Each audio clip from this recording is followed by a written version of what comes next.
Hey there everyone, AJ back again for the Mighty Glue Stick channel. I have most recently been reminded of a creature that has often been requested, and it is what I consider to be one of the most horrible monsters ever conceived for Dungeons & Dragons.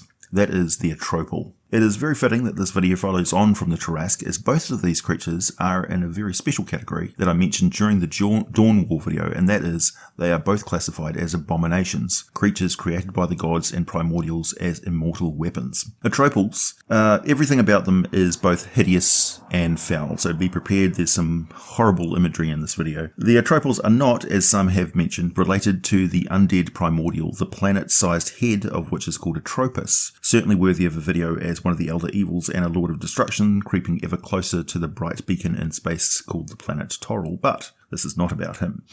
No, now usually I would talk about the variances in lore across the different editions and come up with some sort of homogeneous version, but in the case of the Atropals, they are actually a diverse bunch in their origins anyway, but still quite uniform in their physical form and their range of abilities. So Atropals can be born of many ways, but they always end up the same. For example, most Atropals were created eons ago. They were essentially another immortal life form that was in creation. Those entities made from the essence of the astral plane, and the foremost of whom, and most powerful by far, are the gods, of course, matched in supremacy only by the most mighty primordials and aberrations.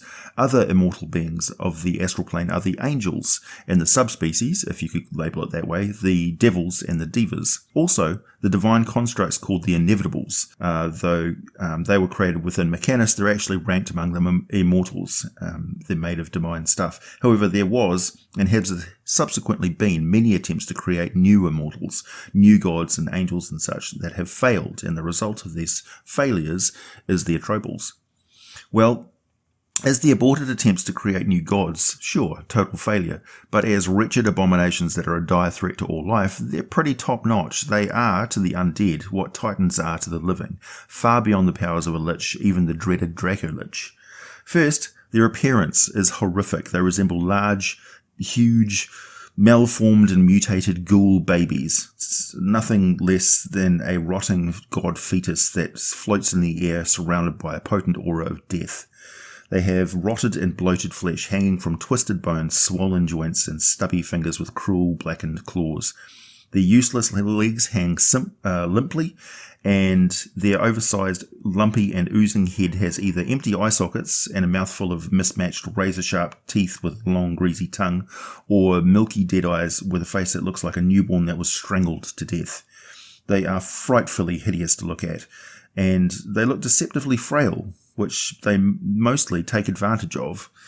But they're anything but. Extending out from their body and fading out of the prime material plane is a knotty cord of brown and black sticky meat, leaking noxious and viciously necrotic poisons. This deadly umbilical growth emanates a powerful negative energy aura out to 30 feet, because it's feeding the Atropal pure entropy directly from the negative material plane. Any living creature within this aura cannot regain hit points and will take 3d6 necrotic damage for each turn that they begin there. The aura can only be negated by severing the umbilicus with a vorpal sword, or if the Atropal is destroyed. Personally, I love the idea that this noxious meat rope is some sort of pathway from the negative plane, and every now and then some undead horror will crawl out of that place using the umbilicus to haul itself into the prime material, where it would immediately devote itself entirely to the Atropal, because from their point of view, the Atropal is close to perfection. It's an undead god. So you can have material undead around the Atropal as well that have crawled their way from the negative energy plane. Now, the negative energy plane, I should mention, is not the Shadowfell. They're not the same thing. And I'll be doing a video on that at some point. Atropals are resistant to all magic, saving with advantage, and they have advantage on all saving throws against being turned away by divine power, as do any other undead that are within 30 feet of them, so they're empowering the undead around them, boosting their confidence, if you will. If you care to beef up your encounters with the Atropal, I have a few more suggestions on how you can empower and make use of undead minions in its presence. I'll chat about them later. Atropals are immune to cold and necrotic energy, of course, but any conventional damage from non-magical attacks is also, they just shrug it off. You can't kill them with ordinary sticks and stones and swords and things. They have to be magical. They cannot be frightened, poisoned, exhausted, paralyzed, or knocked prone. And I would certainly give them 3 shots of legendary resistance as well. They are boss monsters after all. They do have one weakness, and that is their vulnerability to radiant damage. The things are endless fonts of negative energy. Merely touching them inflicts 3d6 necrotic damage, and they are quite capable of swiping out with their twisted and decayed limbs or whipping that umbilicus around for a longer reach attack out to 10 feet. They can also fire a concentrated ray of cold out to 120 feet, which does 66 damage. I'd also give them the ability to exhale a 30-foot cone of reeking, shockingly foul breath, requiring a constitution save to avoid being poisoned by it. That's my personal preference. You would think that the most devastating attack is their ability to drain the life out of a target within 120 feet. Failing the constitution saving throw will see 8d8 hit points just wither out of the victim's body, and a necrotic assault on every fibre of their being. They take half damage if they do make the saving throw, and half of that damage dealt is absorbed by the Atropal, stitching its wretched flesh back together as it heals itself. Atropals feed on death, so I would say any living thing that gets its life drained or is killed within the functioning negative energy aura of the creature will heal the Atropal, at least a little bit, and this becomes important when we talk about the minions surrounding the Atropal later on. But that's not its most effective weapon. The ability of the Atropal to emit a grotesque mockery of a baby's hungry cry. This wailing cry, this takes all 3 of the legendary actions it can take in a round. Normally it will make 3 additional actions at the end of each of its enemy's turns per round. So consisting of extra touch attacks, or it can make 1 touch attack and 1 ray of cold attack, or emit the dreaded wail. It's got those options outside of its turn. Any creature that hears this wail within 120 feet must make a constitution saving throw or immediately suffer 1 level of exhaustion. This is a cumulative form of damage that represents the old style level loss or constitution drain from previous editions, and I think it's both simpler to understand and implement in the game, and quite a lot worse. There is a set number of stages of exhaustion with increasingly debilitating effects, and if the Atropal concentrates on spending its legendary actions on shrieking and wailing for every round of combat, while also lashing out with its normal actions on its turn, it can easily kill every living thing within 120 feet of it. If they don't die from being drained of life, they may be frozen solid where they stand. If not, they may be sickened in decay or just drop dead from exhaustion, their mind going into a lethal state of shock. As monstrous as this creature is, as deformed and obscene as it appears, it is made of divine essence and thus very tough, very strong and very smart. With an intelligence of 25, wisdom of 19 and charisma of 24, they are possessed of a genius level mentality, wholly self-serving and thoroughly psychotic. They are also imbued with an iron will that allows them to summon wraiths from the negative material plane. They can do this as an action on their turn, and if they do so, you can roll a d6 each round. On a roll of a 6, they recharge their power and do so again and again and again. The wraiths appear within 30 feet of the Atropal and are totally under its command. So it's fair to say that the Atropal will always have at least 1 or 2 of the wraiths around it whenever encountered. Don't forget that wraiths can create spectres from those who recently died violently, and each wraith can control a maximum of 7 spectres.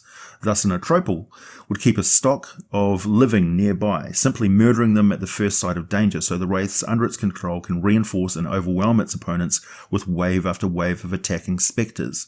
If that happens, and the adventurers are not very, very well protected against having their life drained, it's going to be a rather short and brutal lesson on superior tactics.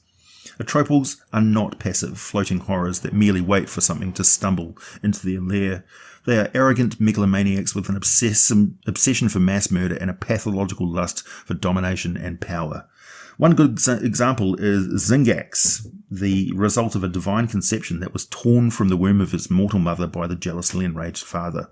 Zingax spent the majority of his existence in the abyss. However, in 1375 DR, Zingax established an undead manufactory in an imposing stronghold located in the foothills of the Thaymount, and raised a powerful sentient army of undead creatures in Thay, many of the type that had either not been seen for thousands of years or were unique creations never before seen. His mission was to conquer Thay with his undead army, and he modelled himself after some sort of a mad scientist, inventor, sage, and sickly creative intellectual. So relatively heavy on his creations he relied, and his minions did protect and fight for him. He even rode around on a giant zombie, mimicking some sort of a cripple, though of course all Atropals can fly around in a floating, hovering form of movement. He fashioned a complicated steampunk sort of multiple-lensed eyewear, as his malformed eyes were terribly short-sighted. As he was attempting to create a new type of vampire, which would eventually result in him being destroyed by that vampire. At one time, however, he was working alongside the legendary Zas Tam, creating new necromantic spells for him, like some sort of a monstrous tutor. Remember, as evil and twisted as Atropals are, they are of divine origin. They are immortal. They do not need to eat, drink, breathe, or sleep, and they can easily traverse the outer planes, as well as exist comfortably enough on the lower planes, limbo, or in the negative material plane. So they can be found busy with their wicked plans just about anywhere. Few creatures can withstand living on the negative material plane, so it is a bastion of relative safety for them. However, as enemies of all good living things, they spend a lot of their time evading imprisonment and dealing with attacks from all sides. I would personally rank the Atropal as one of the top 5 most horrific and dangerous creatures ever created for the game, and I would love to know how you've used them in your games. Their ability to not only summon and create undead, but fortify and regenerate those that are within range of their necrotic aura is absolutely brutal in combat. Encounters with the Atropal, when they're dug in and well defended, are lethal. Atropals are a creature I strongly suggest you only use when you have no intention of pulling any punches. A fight with one of these things is very much a fight against death itself. Do not rob your players of either glorious victory or abject failure by nerfing this monster. Let him have it. For some inspiration, consider a massive vault lined with piles of polished bones and decomposing corpses hanging from meat hooks. The gloom in the chamber doesn't hinder the Atropal. It has 120-foot night vision and true sight, so it has employed liches to maintain an array of illusions, masking its own presence with invisibility. It goes about its latest hobby, making centaur zombies. The flagstones beneath the adventurer's feet are a little more unstable, and at some point they may notice this is because each one is being held aloft, in place by 4 skeletons holding it above their heads.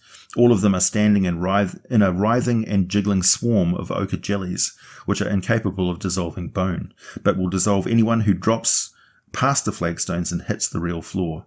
Large iron crates full of malnourished, mentally scarred humanoids hang from either side of the vault, and standing at a ghostly guard between the two are 2 shadowy, malevolent wraiths. Certainly not the easiest encounter location, but I do hope you enjoyed learning about the dreaded Atropal. Be sure to check out my older videos and playlists. Thumbs up if you've watched all the way to the end. Thanks for listening, and I'll be back with more for you very soon.